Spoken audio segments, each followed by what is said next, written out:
नमस्कार दोस्तों, बुद्धि ज्ञान चैनल पर आपका स्वागत है। आज हम लोग कुछ ऐसे बदलावों के बारे में बात करने जा रहे हैं जो कि आपके जीवन को बदल सकता है। ये बौद्ध कहानी से आप आज सीखेंगे कि आपके अंदर कुछ बदलाव ऐसे हैं जो कि आपके लिए बहुत ज़रूरी है और बहुत महत्वपूर्ण हो सके। कहानी को शुरू करने से पहले मैं आपसे यही रिक्वेस्ट करना चाहूँगा कि अगर आप हमारे चैनल पर नए हैं तो चैनल को सब्सक्राइब करके बेल आइकन दबा दीजिएगा, ताकि मैं जब भी कोई नई वीडियो अपलोड करूँ तो आप तक सबसे पहले पहुँचे। और अगर आपको ये कहानी पसंद आए तो वीडियो को लाइक करिएगा और अपने दोस्तों के साथ भी शेयर करिएगा और ये कहानी को आगे बढ़ाइएगा। तो चलिए कहानी को शुरू करते हैं।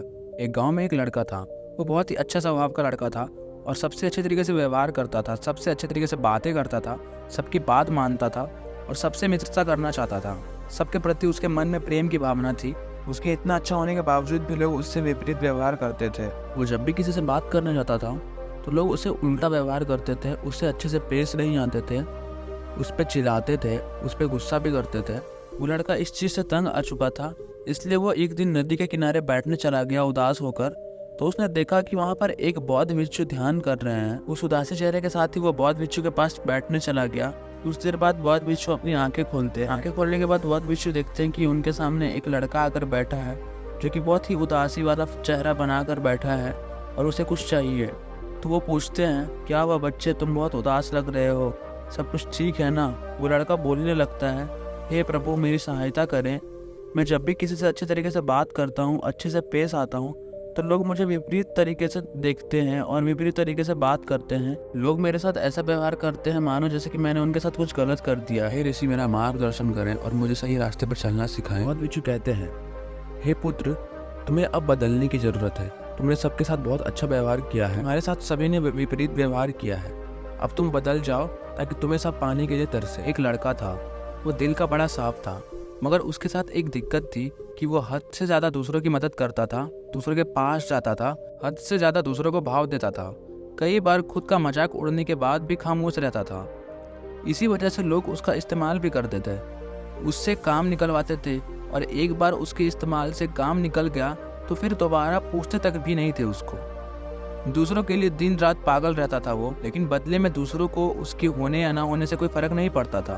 वो कभी भी दूसरों को ना नहीं कर पाता था।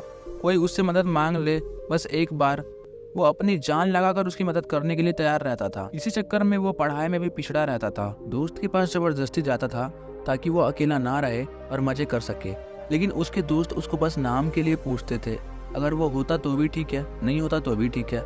ऐसे ही सिलसिला कई महीनों तक चलता रहा। अब धीरे धीरे उसे इस बात का एहसास होने लगा कि लोग उसका सिर्फ इस्तेमाल करते हैं और काम के वक्त उसे याद करते हैं। एक बार उनका मतलब निकल जाता है तो वो पूछते तक नहीं है। उसे ये बात अंदर से तोड़ती थी, लेकिन वो सेम चीज़ दोबारा करता था। फिर से वो उन्हीं लोगों के पास जाता था और अगर उनमें से कोई कुछ गुस्सा भी कर देता था उस पर, तो वो कुछ बोलता नहीं था। इस बीच ना तो उसका ध्यान पढ़ाई में लगता था, ना ही किसी और काम में। असल में वो उन चार लोगों के बीच में, चार दोस्तों के बीच में जबरदस्ती घुसने की कोशिश कर रहा था। जो साथ नहीं भी होना चाह रहे थे, उन्हें भी जबरदस्ती अपना बनाने की कोशिश कर रहा था। लेकिन बस अब खत्म हुआ। आखिरकार अब उसे पूरी तरह से एहसास हो चुका था कि वो इस जमाने में सिर्फ और सिर्फ मजाक बनकर रह गया है। ना उसका कोई वजूद है, ना ही कोई कीमत है। अब उसे बहुत बुरा लगता है, उसका दिल टूटता है। वो अकेले कमरे में खुद को बंद करके रोता है। लेकिन अगले दिन से अब वो सब कुछ बदलने का फैसला करता है। उसे अब इस ज़माने से मजाक नहीं बनना था, बड़ा इंसान बनना था। वो इतना सस्ता नहीं होना चाहता था कि कोई भी कभी भी आकर उसे बुरा भला बोले, बल्कि वो इतना महंगा बनना चाहता है कि उसको इस्तेमाल करने से पहले लोगों को अपनी औकात याद आ जाए, उन्हें अपनी औकात नापने की ज़रूरत पड़ जाए।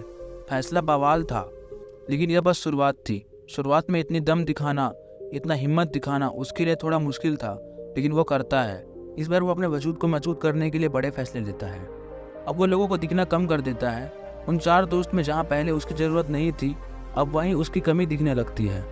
वो बस अपने काम, अपनी पढ़ाई पर जोर डालता है। फ़ोन को हाथ में रखने बंद कर देता है ताकि वो किसी भी हालत में रास्ता ना भटके। अब वो पूरा बदल चुका होता है। अब कोई उसको किसी काम के लिए बोलता है तो वो पहले अपने काम को देखता है। अगर उसके पास कुछ जिम्मेदारियाँ हैं तो वो सीधे मुँह पर ही मना कर देता है। वो अब कोई गलती नहीं करता है। वो अब दिशा पकड़ चुका था, रफ्तार बढ़ा चुका था। उसने खुद को हर काम, हर सब्जेक्ट में परफेक्ट किया है। जहाँ पहले उसको सिर्फ पास मार्क्स मिलते थे, उसे 80% तक के मार्क्स मिल जाते हैं। उसका दिल और दिमाग अपने वसूलों पर चलने लगा था। उसे अगर अब कोई एक बार गलत बोलता है तो उसे वो 10 बार गलत साबित कर देता है। इस वक्त तक आते आते समाज में लोगों के बीच वो बहुत मशहूर हो गया। उधर पढ़ाई में उसने कामयाबी हासिल करी और इधर अपने व्यक्तित्व को सुधारने में बहुत ही कड़ी मेहनत करी। लोग भी कहने लगे थे, अरे यार ये इतना कैसे बदल गया, कैसे संवर गया। अब लोग तरसते थे उस इंसान को उस लड़के में देखने के लिए जैसा वो पहले रहा करता था। अपनी तैयारी में उसने 4 चांद लगा दिए। होशियारी से उसने अपना सपना पूरा किया। इनकम टैक्स डिपार्टमेंट का असिस्टेंट, बाद में कमिश्नर बना और आज के वक्त में जो रिश्तेदार उसे ब्लॉक करके रखते थे अब वो उसके कॉल का इंतजार करते हैं। दोस्त, ये एक सच्ची कहानी है, एक लड़के की जिसे पहले यही जमाना ठुकराता था और आज उसके तलवे भी चाटने को तैयार है। बदलाव संभव है, बस दिल में आग होनी चाहिए। बौद्ध ऋषि उस युवक से कहते हैं, युवक मुझे पता है बदलाव बहुत मुश्किल है पर नामुमकिन नहीं। तुम चाहो तो सब कुछ कर सकते हो। मुझे बहुत अच्छे से मालूम है कि इस लड़के की कहानी को हर 3 में से एक आदमी खुद से रिलेट करता होगा, क्योंकि आज 1/3 लोग यहाँ संघर्ष कर रहे हैं। मैं इतना बोलना चाहता हूँ कि खुद को इतना बदल लो कि लोग तरस जाए तुम्हें पहले जैसा देखने के लिए।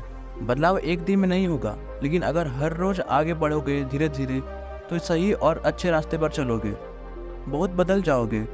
आज से कम 100 गुना बेहतर हो जाओगे तुम। दोस्तों, आज की कहानी में बस इतना ही था। अगर आपको ये कहानी पसंद आया हो तो वीडियो को लाइक कर दीजिएगा, चैनल को सब्सक्राइब करके घंटे वाले आइकन को दबा दीजिएगा ताकि जब भी मैं कोई नई भूत स्टोरी अपलोड करूं तो आप तक सबसे पहले पहुंचे। धन्यवाद। नमो बुद्धाय।